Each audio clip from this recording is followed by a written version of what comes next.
vamos a estar seguros del diagnóstico y bueno, vamos a ver cómo se maneja, cuál es el plan de trabajo y el pronóstico.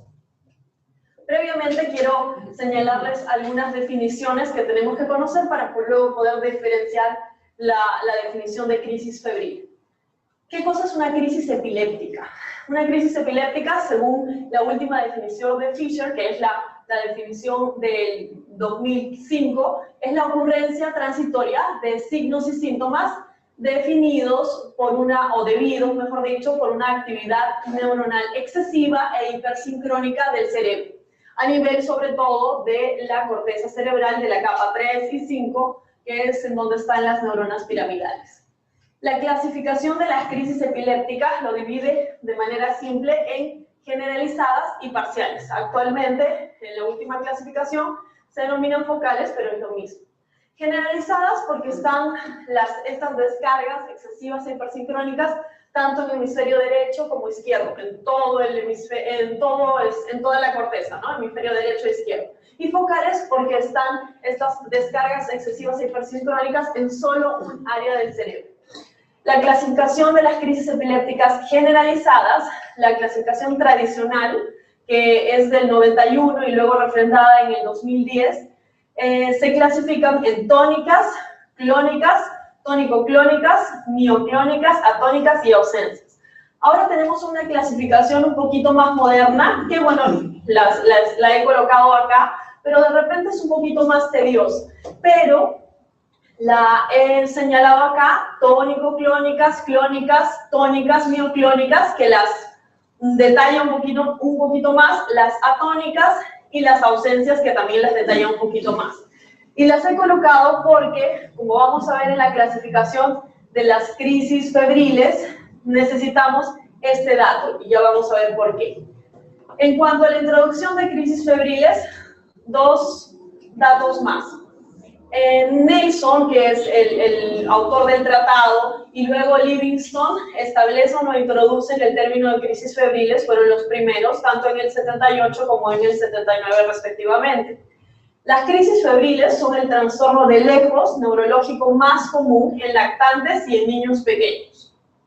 En cuanto a la epidemiología, es importante saber que más o menos de 2 a 4%, según las diferentes series, de niños menores de 5 años presentan crisis febriles, a diferencia de, por ejemplo, el 1% de la población que tienen como diagnóstico de epilepsia. Es decir, las crisis febriles son bastante más frecuentes que las crisis epilépticas.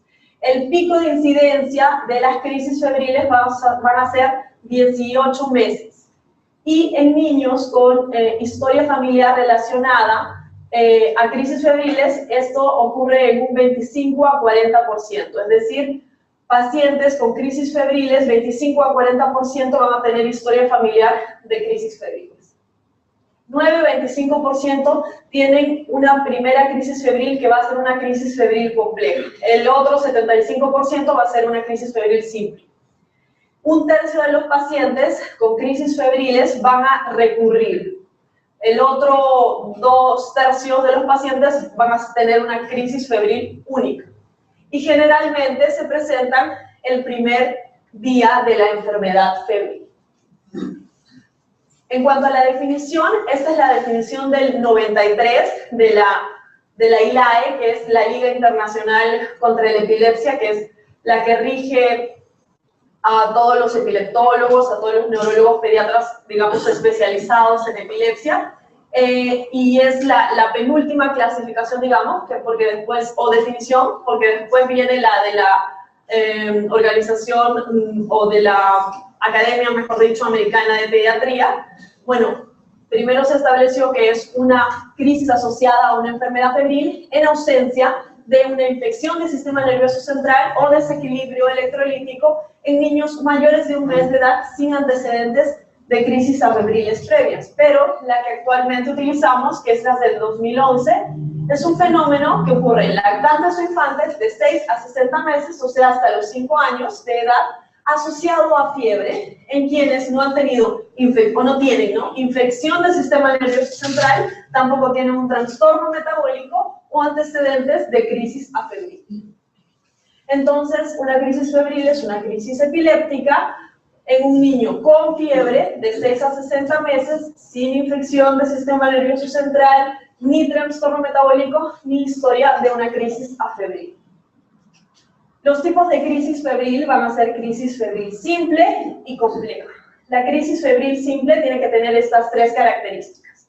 Ser menor de 15 minutos, ser generalizada, y por eso les presentaba la diferencia entre la clasificación de crisis epiléptica generalizada, para poder determinar eso. Generalizada, todos los autores señalan que en la mayoría de los casos, los pacientes que tienen crisis febril simple, en el tipo de generalizada que han encontrado es tónico-clónica generalizada, con una postura tónica que luego hace movimientos clónicos. Y luego va a ser única en 24 horas. Si es que no cumple alguno de estos 3 criterios, ya se torna compleja. Es decir, si dura más de 15 minutos, si es focal o si es recurrente. Se repite más de 2 veces en 24 horas. Tenemos este dato importante. La distinción entre una crisis febril simple y compleja es muy importante por las implicancias pronósticas, pues la mayoría de los estudios indican que los pacientes con crisis febriles complejas tienen un mayor riesgo de crisis futuras afebriles, es decir, un mayor riesgo de epilepsia. 1 a 2% versus un 5 a 10% de posibilidades de tener epilepsia. ¿Cuáles son los factores de riesgo? Las crisis febriles son un fenómeno dependiente de la edad, como lo sabemos, relacionados a la vulnerabilidad del sistema nervioso central en desarrollo por los efectos de la fiebre y la combinación de la susceptibilidad genética que tienen estos pacientes, y además de la edad y de la fiebre hay otros factores como son la infección viral, la reciente vacunación y los antecedentes familiares. Entonces, en un paciente susceptible genéticamente hablando, si es que hay una infección o un antecedente vacunal que va a ocasionarle fiebre, pues se produce una crisis febril. Tenemos los factores de riesgo que van a ser la edad, el tema genético, la fiebre, las vacunas y las infecciones. Acá vemos un estudio que me pareció interesante y he colocado que muestra cómo hay varios trabajos de investigación que muestran cómo algunos genes están bastante relacionados. Acá como vemos cómo la interleuquina 1 beta está bastante relacionada, igual el receptor de sodio, también está bastante relacionada, así como la interleuquina 1 también. Acá vemos cómo la población oriental está también bastante relacionada a las crisis febriles, ¿no? Tanto en Taiwán, en China como en Corea hay un aumento de prevalencia en esta población en cuanto a crisis febriles. Y estos genes también están bastante relacionados a crisis febriles y están bastante estudiados también.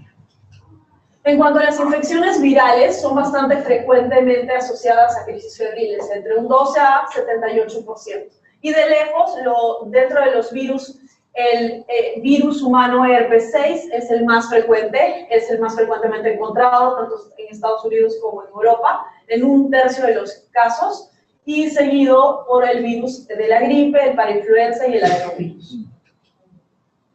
Dentro de las vacunas asociadas a las crisis febriles tenemos a la DPT y a la SPR. La DPT tiene un riesgo de asociación con la crisis febriles en el primer día, a diferencia de la SPR, que es donde el riesgo de crisis febril está en el día 8 hasta el día 14, después de la vacunación. Bueno, este es el esquema nacional de vacunación. Y en cuanto a la fisiopatología, aunque hasta en la actualidad no está totalmente clara, sabemos que la elevación de la temperatura afecta a los canales iónicos y esto va a incrementar la actividad neuronal. Por otro lado, también la fiebre provoca un aumento de la producción de la interleuquina beta, sobre todo a nivel del hipocampo, y este aumento de la interleuquina beta promueve la crisis por bloqueo del receptor GABA, ¿no? Que es inhibidor, dejando actuar al receptor N-metil de aspartato, que es un subreceptor del neurotransmisor GABA, que induce a las crisis epilépticas. Igual, la hipertermia provoca hiperventilación y esta hiperventilación a su vez causa alcalosis y esta genera hiperexcitabilidad neuronal. Ok, este es un trabajo también que muestra pues que hay un aumento de la interleuquina beta a nivel de los pacientes con crisis febriles, ¿no? Esto es lo mismo, en este metaanálisis se mostró esto. En cuanto a la recurrencia, vemos que este trabajo de investigación mostró que en este estudio de corte con 428 niños, un tercio de los niños tenían una recurrencia, por lo menos una recurrencia de crisis, 17% tuvieron solo una recurrencia, 9% dos recurrencias de crisis febriles y 6% más de 3 recurrencias con crisis febriles. La mayoría de las recurrencias, el 65%, se produjeron en el primer año y casi todas en el segundo año. Es decir, si un paciente, por ejemplo, presenta crisis a los 12 meses y luego no vuelve a presentar crisis y ya tiene 3 años, entonces probablemente el paciente ya no vuelva a presentar crisis y no necesitamos seguirlo, ¿no? ¿Cuáles son los factores de riesgo de recurrencia de crisis febriles? Que tenga un inicio de la crisis febril antes de los 12 meses, algunos otros autores hablan de 18 meses, que tenga una historia familiar de crisis febriles, que tenga una temperatura menor de 39 grados, cuando presentó la crisis, que tenga un tiempo corto entre la fiebre, y la crisis febril, menor de 1 hora. ¿Y cuáles son los factores de riesgo para hacer epilepsia? Que tenga un examen neurológico anormal, que tenga antecedentes familiares de epilepsia, que tenga un electroencefalograma con alteraciones focales y que tenga crisis febril compleja. ¿Cuáles son los diagnósticos diferenciales de crisis febril? Escalofríos, obviamente son bastante diferentes, son frecuentes, oscilatorios rítmicos, no implican músculos faciales y obviamente no hay pérdida de conciencia, ¿no? En cuanto, las infecciones del sistema nervioso central también son un diagnóstico diferencial, y ya crisis epilépticas que van a ocasionar epilepsia, ¿no? Como la epilepsia genética con convulsiones febril plus, es decir, crisis febriles que van más allá de los 5 años, epilepsia mioclónica severa de la infancia, como el síndrome de Dravet, que es una epilepsia de difícil control, es una encefalopatía epiléptica que deteriora al paciente, o epilepsia mesial temporal, que es una epilepsia que necesita cirugía. Los exámenes de laboratorio. ¿Se requiere o no una punción lumbar en una crisis febril? Cuando hay la única indicación de realizar una punción lumbar es crisis febril, en realidad se ha mostrado que en los diferentes trabajos de investigación que la meningitis se encuentra solo en 1% de los casos. Es decir, no es necesario realizar una punción lumbar. La meningitis bacteriana, además, cada vez es menos común, luego de la utilización de la inmunización tanto para estreptococo como para Haemophilus influenza tipo B, eso es bastante menos frecuente, por lo que no es necesario hacer la punción lumbar. Y las indicaciones, según la Academia Americana de Pediatría, de realizar una punción lumbar en las crisis febriles es cuando hay signos meningios o clínica para una infección del sistema nervioso central, o cuando el paciente tiene de 6 a 12 meses y el estado de vacunación para Haemophilus influenza tipo B o para estreptococo neumonía es deficiente o indeterminado, o si el paciente está con antibióticos, pues puede enmascarar los signos y síntomas de meningitis, y si la crisis febril es después del segundo día de enfermedad. Y si el médico igual sigue preocupado por la posible infección del sistema nervioso central. También lo consideran, aunque no está dentro de las recomendaciones de la Sociedad Americana de Pediatría, igual algunos autores consideran que si una crisis febril es prolongada, es decir, si hay una crisis febril compleja que tenga este criterio, también se puede considerar como indicación una punción lumbar. Dentro de los exámenes auxiliares también se requiere un electroencefalograma. No, el electroencefalograma no está justificado de rutina en una crisis febril simple. Y en el caso que fuera una crisis febril compleja, va a depender de varios factores y del criterio clínico. Si es que hay un estado epiléptico, podría considerarse un electroencefalograma. Y si es que hay un examen neurológico anormal, también podría considerarse. Pero En este trabajo de investigación, en este metaanálisis, se concluyó que no hay ensayos clínicos aleatorios que evidencien que hay un apoyo o que se deba refutar el uso de un electroencefalograma en pacientes con crisis febriles complejas. En cuanto a resonancia o tomografía, tampoco es necesaria realizar o está indicada realizar en crisis febriles simples. Y en caso de crisis febriles complejas también va a depender del criterio clínico. Y en cuanto al tratamiento farmacológico, igual. El caso de antipiréticos, benzodiazepinas, usar algún tratamiento continuo o intermitente como fenobarbital o ácido valproico. Bueno, hay una revisión sistemática, un metaanálisis, que incluyó 774 niños, en donde el midazolam vía oral o intranasal es tan efectivo como el diazepam vía endovenosa en el tratamiento de estado epiléptico. El midazolam vía oral es superior al diazepam intradactal para el control de crisis.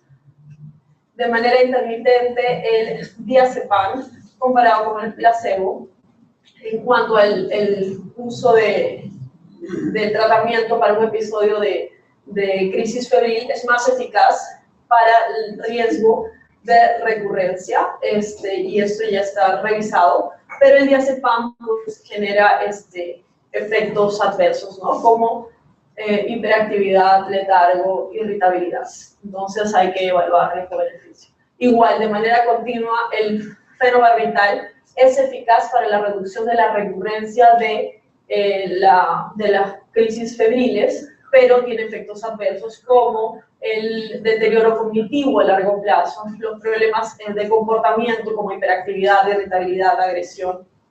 Entonces, en realidad, el uso continuo también de medicamentos como el valproato no es eficaz para reducir el riesgo de epilepsia y se describen efectos adversos graves como la hepatotoxicidad y citopenias, por lo que el uso de antiepilépticos de manera crónica o la prevención de crisis epilépticas o crisis febriles recurrentes no está asociado a un menor riesgo de epilepsia.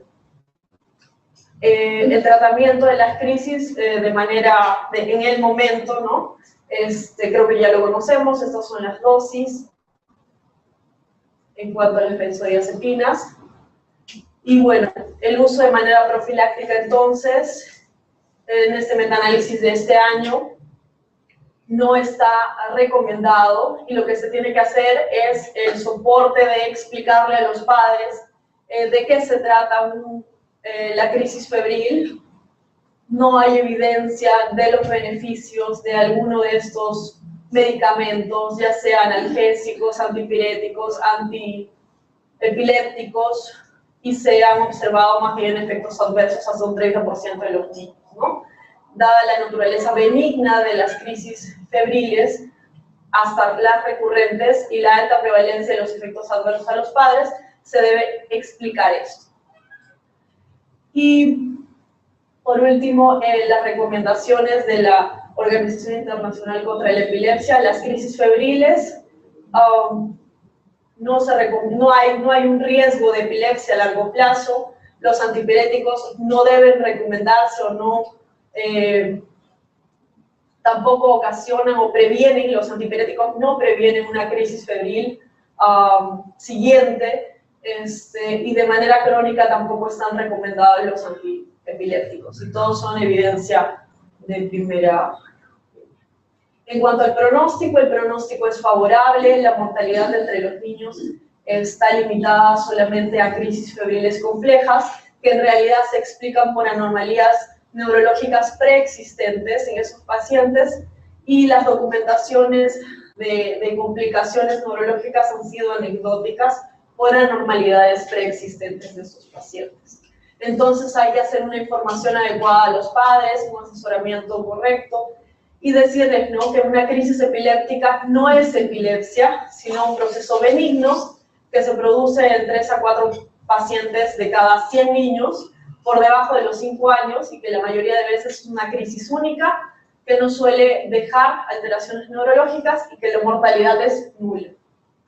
Conclusiones: una crisis febril se presenta en niños con fiebre generalmente asociada a infecciones virales de 6 a 60 meses, sin infección del sistema nervioso central, sin alteración metabólica, sin antecedentes, antecedentes familiares, que va a presentarse en 1 a 4% de los niños, con causa multifactorial, que generalmente se produce en el primer día de enfermedad, o de fiebre, mejor dicho, que las crisis febriles simples van a ser crisis febriles que se producen cuando duran menos de 15 minutos, que son generalizadas y que son únicas en 24 horas y que tienen buen pronóstico. Estas crisis febriles no necesitan función lumbar, ni electroencefalograma, ni neuroimagen, y además se debe iniciar el tratamiento con benzodiazepinas cuando duran más de 5 a 10 minutos y los padres deben ser educados respecto a de qué se tratan y de su recurrencia, ¿no? Y las crisis febriles complejas sí deben observarse y estudiarse según el caso. Entonces, el caso clínico que les había comentado al principio es una crisis febril simple, ¿verdad? Y la recurrencia del caso por que tiene un padre con una crisis febril y porque tiene una temperatura menor de 39 y porque tiene 18 meses, tiene un 10 más 10%, probablemente el paciente recurra en ese año, así que hay que explicarle adecuadamente justamente a ese padre que va a repetirse. Eso es todo. Gracias. ¿Alguna pregunta? Una pregunta, doctor. La crisis simple tiene convulsiones generalizadas y la compleja es focal. Sí. Lo que pasa es que en realidad los expertos decidieron que se establezca crisis febril para poder diferenciar de epilepsia. Entonces se estableció que finalmente las crisis generalizadas eran las más frecuentes para considerarlas entre comillas benignas, ¿no? Muchas veces las crisis complejas están más asociadas a malformaciones, a un examen neurológico anormal y terminan siendo epilepsias, pero en realidad es un estándar que los expertos han establecido. Entonces, esa pregunta es un poco difícil de contestar. Pregunta, por favor. Doctora, ¿qué pasa si tengo un paciente que viene con una convulsión febril y al día siguiente me vuelve a hacer una convulsión, otra convulsión febril? ¿Y con qué medicamento lo tendría hasta derivarlo? O sea, el paciente hizo una crisis febril. Y al día siguiente, a las horas, al día siguiente me hace una convulsión también. Ya no pensaría solamente en una crisis febril, ¿no? Tendría que examinarlo porque ya pensaría que de repente tiene una infección del sistema nervioso central. Y si en el examen físico probablemente ya no le encontraría normal. Eso pienso. Tendría que, ¿qué edad tiene el paciente? Bueno, si no tiene nada y si el examen neurológico está bien, pues sigue siendo una crisis febril y le doy de alta y ya está. Pero si tiene 2 en 24 horas, pues ya es compleja, ¿no? Entonces tengo que estar con un ojo abierto con ese paciente y detallarlo y examinarlo con mucho cuidado, porque tiene criterios para hacerle hasta una punción lumbar, ¿no? Pero si tú sigues pensando que solo es una crisis febril, ok, lo examinas con mucho cuidado y podrías hasta darle de alta, si estás muy seguro. Uno le controlaría la fiebre. Sí, claro. Y no, y ninguna. No, sin ningún anticonvulsivante no tiene por qué dar. Podrías hasta pedirle un examen auxiliar, ¿no? Pero ambulatorio, si estás. Doctora, en las emergencias se ve con mucha frecuencia de que ingresan niños del grupo etario que usted no ha estado el caso clínico. Y muchos de ellos, pues, en el país en que estamos, que ya son usan antibióticos, ¿no? De una manera automedicada, ¿no? Entonces, en su dato decía que el 1% pues, se detecta lo que es la meningitis, ¿no? Pero sin embargo nosotros en criterio de emergencia, muchos de ellos hacemos la punción lumbar, ¿no? Y hay casos que sí hemos determinado que sí, efectivamente pues, no tenía el cuadro, pero sí se identificó con la punción lumbar que tiene el cuadro de meningitis. Entonces la pregunta sería, ¿es hacerles a todos o determinando algunos ciertos tipos de criterios? A ver, repítame la pregunta, porque si el paciente ya le hizo la punción lumbar y ya tiene meningitis. Nosotros generalmente hacemos la punción lumbar en aquellos niños que vienen porque, uno, son de zonas extremadamente pobres, son gente que han sido automedicados, ¿no? Que es uno de los factores que encubre el cuadro clínico, ¿no? Entonces nosotros en emergencia le hacemos sí o sí la punción lumbar. A los niños que vienen con el diagnóstico de crisis febril, ¿no? No sé si porque el porcentaje que es 1%, es mínimo de encontrar esta patología, pero sin embargo sí se ha visto que hemos encontrado el cuadro de meningitis, ¿no? Pero si es una meningitis, ya no es una crisis febril, ¿no? Es una ya infección del sistema nervioso central. Entonces probablemente ese paciente tenía de hecho más síntomas, tenía un examen neurológico que no era normal. Entonces ya no era una cosa tan simple, probablemente haya tenido más crisis epilépticas, un trastorno del sensorio, ¿no? Entonces ya de repente una crisis focal, ¿no? Polilactancia, irritabilidad. Entonces ya era un cortejo de síntomas que te daba más datos y que no era solo un paciente, un examen neurológico normal, ¿no? Con una fiebre y una crisis. De hecho eran más datos que te orientaban a hacerle una punción lumbar porque había algo más. O era un paciente más pequeñito, ¿no?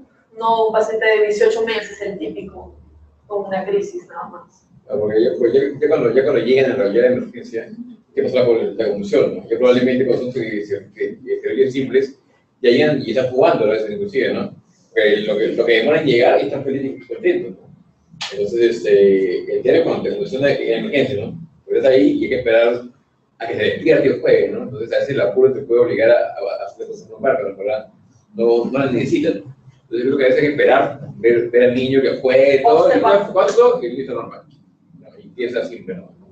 Pero si ya el chiquillo está irritable, que quiere actar, ya eso es lo que va por ahí. Igual lo que se puede hacer es observar en emergencia, pues, unas horas, unas 8 horas es lo que recomienda la Sociedad Americana de Pediatría. Si hay mucha duda entre hacerlo o no una PL. Se pensaba antes bastante la temperatura tenía una relación directa con la crisis febriles, eso ya, como lo presenta muy bien, está muy de acuerdo con que no tiene relación. Pero digamos que son esos mitos, ¿no? que se pensaban antes. Claro, y los papás se sentían culpables. Sí, de acuerdo, es importantísimo que quede bastante claro que eso no hay una relación directa con la temperatura. No me quiero salir un poco el tema, pero no sé si es que lo revisaste o lo hemos revisado, porque justamente en ese punto es controversial el uso de antipiréticos.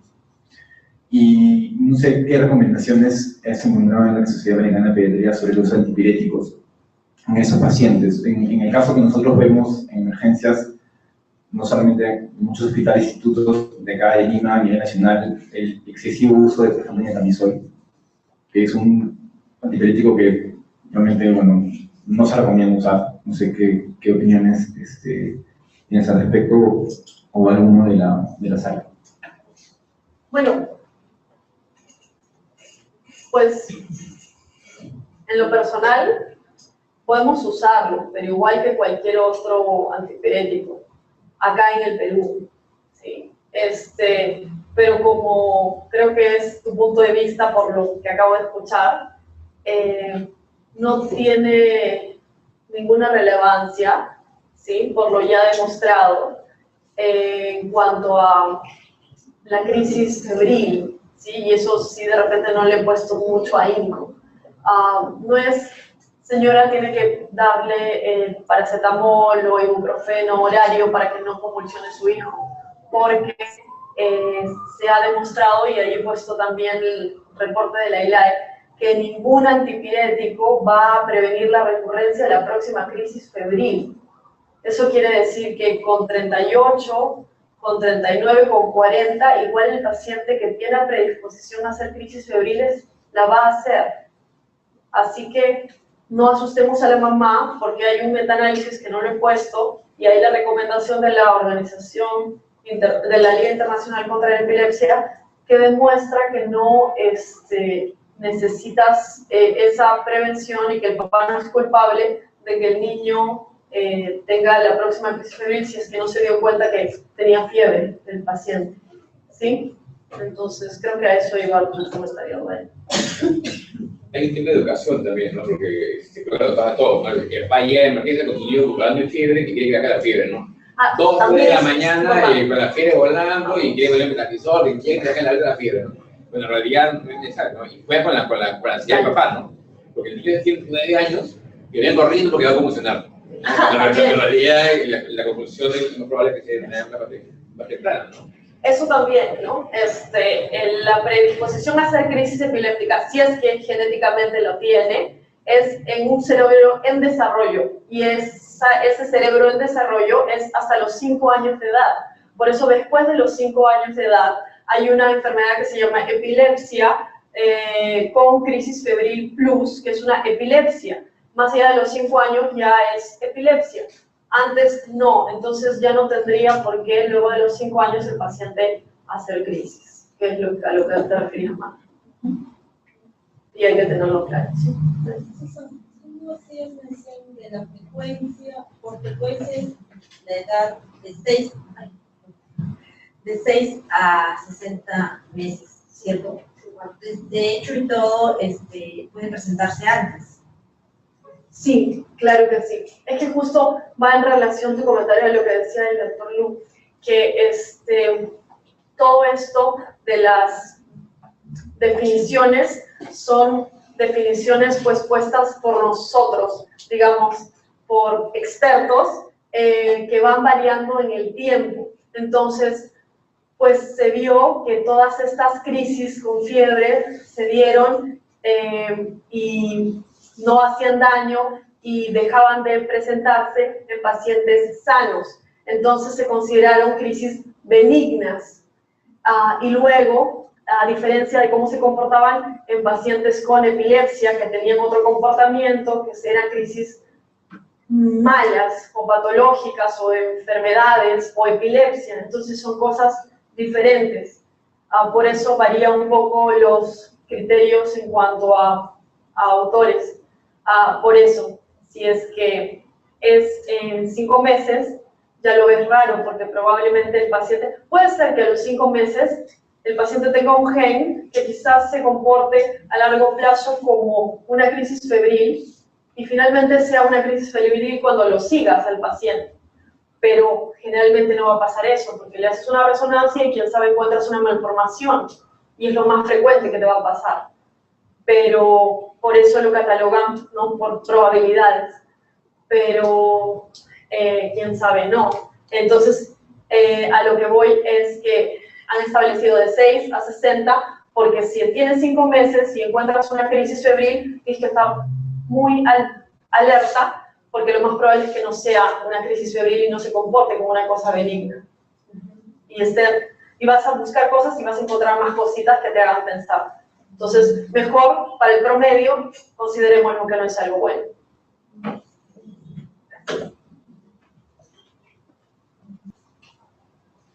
Agradecemos a la doctora Susana Ramírez por esta presentación. En agradecimiento le vamos a crear un Gracias. Muchas gracias.